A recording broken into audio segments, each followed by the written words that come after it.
Today, we're going to create an AI agent that can make your life so much easier. Imagine being able to save time and get more done. First, log into your platform Workspace and locate the Workflows tab. Click on Create New Workflow to open up your automated dashboard. Now, title this specific process as Onboarding. Next, we need to establish how this flow starts. Choose the Schedule trigger from the available options. This ensures everything runs automatically without you lifting a finger. Click the Save button in the corner. Hit the plus icon attached to the Schedule node to create the next step and select AI Agent from the Tool selection menu. No complex API integrations. No brittle trigger tools. Just tell your AI worker what you want, in plain English. One prompt. And your worker is already monitoring the Monday.com activity log, catching records with missing emails, routing alerts to Outlook, and building out custom workflows for your sales operations team. You describe the logic, and it builds the pipeline instantly.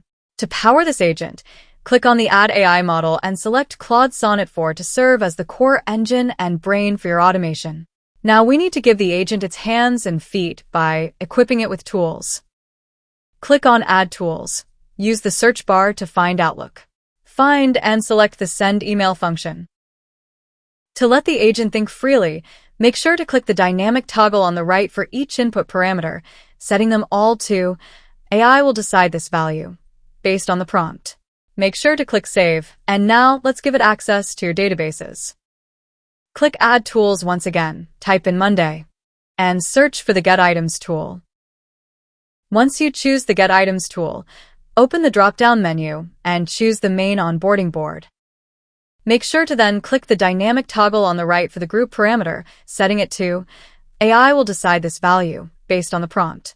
To finish the data loop, add one final tool from Monday.com by searching for and selecting Create Item. Slide over to the Setup fields and target this to automatically route any newly processed entries straight into your team sales pipeline. Make sure to click the dynamic toggle for all other input parameters, setting them all to AI will decide this value based on the prompt. Finally, hit Save. Once your workflow is scheduled, there's no need to hit Run manually. Just head over to the Run history to track every execution as it happens. Thanks for watching. Stay tuned for more helpful videos and tips to streamline your workflow.